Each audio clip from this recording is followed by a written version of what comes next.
2027 से पहले सपा ने खेला बड़ा सियासी दांव। ब्राह्मण नेताओं की बड़ी बैठक से बड़ी हलचल। बीजेपी के सबसे मजबूत वोट बैंक पर नजर। क्या बदलने वाला है यूपी का गणित? अखिलेश यादव ने खोला नया मोर्चा। पीडीए के साथ ब्राह्मण कार्ड भी एक्टिव। बीजेपी की बड़ी टेंशन या फिर सपा का नया प्रयोग?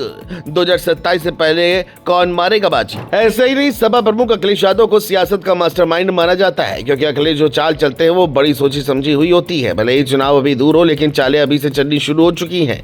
यही वजह है कि इस वक्त सबसे ज्यादा चर्चा एक ऐसे वोट बैंक की हो रही है जिसे यूपी की राजनीति का किंग मेकर माना जाता है। बात ब्राह्मण समाज की हो रही है। लंबे समय तक बीजेपी का मजबूत आधार माने जाने वाले इस वर्ग पर अब समाजवादी पार्टी ने पूरी ताकत लगा दी है। अखिलेश यादव सिर्फ मुस्लिम यादव समीकरण तक सीमित नहीं रहना चाहते। उनका लक्ष्य अब उन वोटरों तक पहुंचना है जो कई चुनावों से बीजेपी के साथ खड़े दिखाई देते रहे हैं। यही कारण है कि लखनऊ में ब्राह्मण नेताओं की बड़ी बैठक बुलाई गई और आने वाले दिनों में विशाल ब्राह्मण सम्मेलन की तैयारी भी शुरू हो चुकी है। समाजवादी पार्टी की रणनीति साफ दिखाई दे रही है। पार्टी ये संदेश देना चाहती है कि वह सिर्फ एक वर्ग की राजनीति नहीं करती, बल्कि सभी समाजों को साथ लेकर चलना चाहती है। इस वजह से ब्राह्मण नेताओं, पूर्व सांसदों, विधायकों और प्रभावशाली चेहरों को एक मंच पर लाने की कोशिश की जा रही है। जानकार मानते हैं कि अगर सपा ब्राह्मण वोट के छोटे हिस्से में भी सेंध लगाने में सफल हो जाती है तो कई सीटों पर मुकाबला पूरी तरह से बदल सकता है, खासकर पूर्वांचल और अवध के उन इलाकों में जहां ब्राह्मण वोट निर्णायक माना जाता है। बड़ी बात यह है कि पिछले कुछ महीनों में अखिलेश यादव लगातार ऐसे मुद्दे उठा रहे हैं जिनका सीधा जुड़ाव ब्राह्मण समाज और धार्मिक वर्ग से माना जाता रहा है।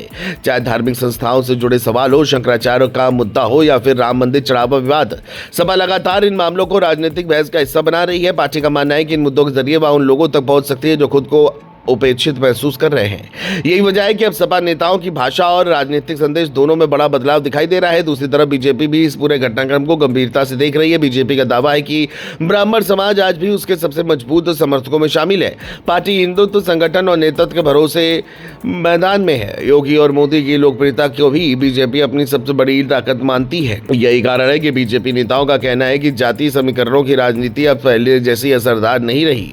उनके मुताबिक जनता विकास, सुरक्षा और मजबूत नेतृत्व के आधार पर वोट करती है। लेकिन राजनीति में धारणा भी उतनी ही महत्वपूर्ण होती है जितनी वास्तविकता। यही कारण है कि सपा का ये नया अभियान चर्चा का विषय बन गया है। 2007 में बसपा ने ब्राह्मण दलित समीकरण बनाकर सत्ता हासिल की थी। 2012 में ब्राह्मण वोट का एक हिस्सा सपा के साथ गया था, जबकि 2017 और 2022 में बीजेपी ने इस वर्ग का बड़ा समर्थन हासिल किया है। अब 2027 से पहले एक बार फिर यही सवाल उठ रहा है कि आखिर ब्राह्मण वोट किस तरफ जाएगा। बड़ी बात यह है कि अखिलेश यादव अब तक दो मोर्चों पर एक साथ काम कर रहे हैं। एक तरफ पीढ़ी यानी पिछड़ा दलित और अल्पसंख्यक समीकरण को मजबूत किया जा रहा है, दूसरी तरफ सवर्ण समाज खासकर ब्राह्मण वर्ग को जोड़ने की कोशिश चल रही है। अगर यह रणनीति सफल होती है तो यूपी की राजनीति में बड़ा बदलाव देखने को मिल सकता है।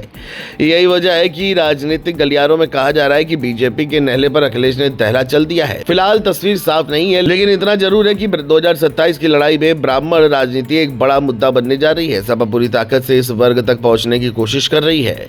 बीजेपी अपने पारंपरिक समर्थन को बचाए रखने में जुटी है, यानी आने वाले महीनों में ब्राह्मण वोट को लेकर सियासी जंग और तेज होने वाली है। अब देखना यह होगा कि ये नया दाव सिर्फ चर्चा तक सीमित रहता है या फिर सच में यूपी का पूरा चुनावी समीकरण बदल देता है।